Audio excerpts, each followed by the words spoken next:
Luke, thanks for joining us on talkSPORT. Problem. Here in America, how excited are you about playing at Madison Square Garden?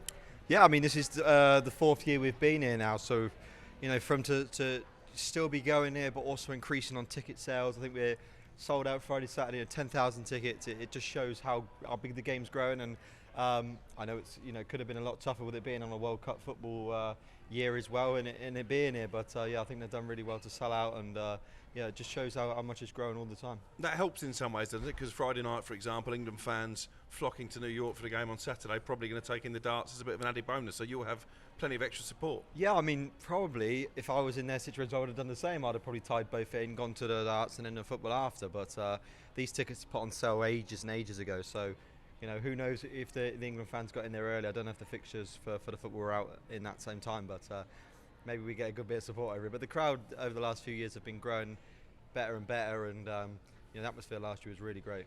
And in terms of what you get from the American crowd, how do you compare their support to what you get week in, week out back home?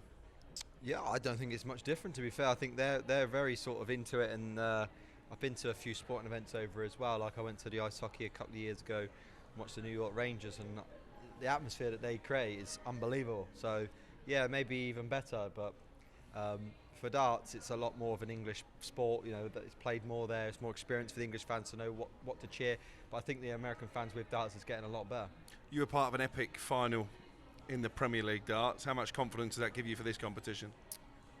Yeah, I mean, if you're playing, the confidence is that I'm playing well again, and I'm playing consistently well. I think over the last sort of 4 to 5 months it's been a little bit up and down, but in the last 6 weeks it's been a lot more consistently better. I mean, 8 finals I've made on the trot now in the last 8 sort of competitions I've played in, so all these kind of things are building me up for some good confidence and hoping I can keep the winning feeling. And you successfully teamed up with Luke Littler at the World Cup. What's the difference there when you two have been competing for the biggest titles for the last couple of years now? There's a real rivalry developing, and then all of a sudden you have to come together as teammates.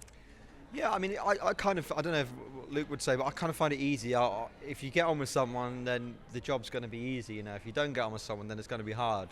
But when you're playing for your country in the World Cup, your egos get left at the door. It's like we're a team now, and we worked well this year. Obviously, last year was a lot of pressure on our shoulders, and a lot of pressure on our shoulders this year, to be fair. But we managed to deal with that and get to a point where we felt comfortable. And as you see in the semi-final and final, we started playing our best stuff and then had the record average in the final. So yeah, we was really, really pleased to go on and tick that one off, and hopefully we can break some records and win it many, many times in the future.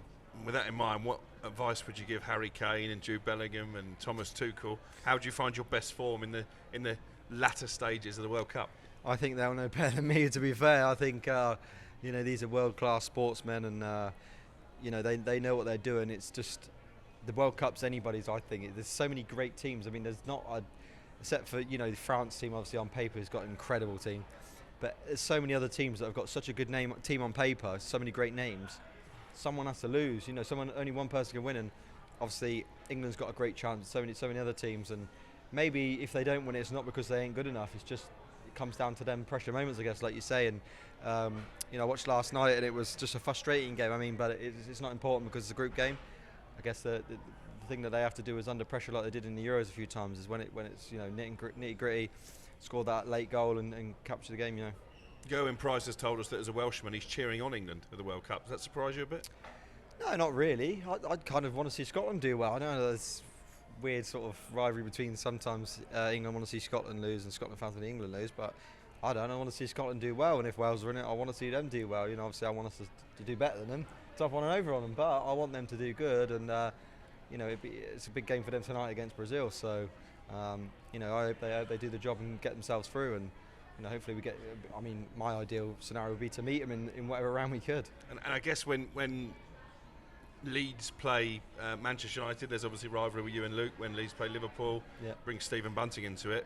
If it was to be England against the Netherlands, how would that go down between you and Luke and Hian? Yeah, well, there'd obviously be a bit of banter there, and there was a little bit between me and Michael when we beat him in the Euros in the semis. I mean, if they get their own back, then I'm sure Michael will be strapping the phone to me. But there is a bit of banter in the darting world with any sports, but yeah, there'll definitely be some on that game.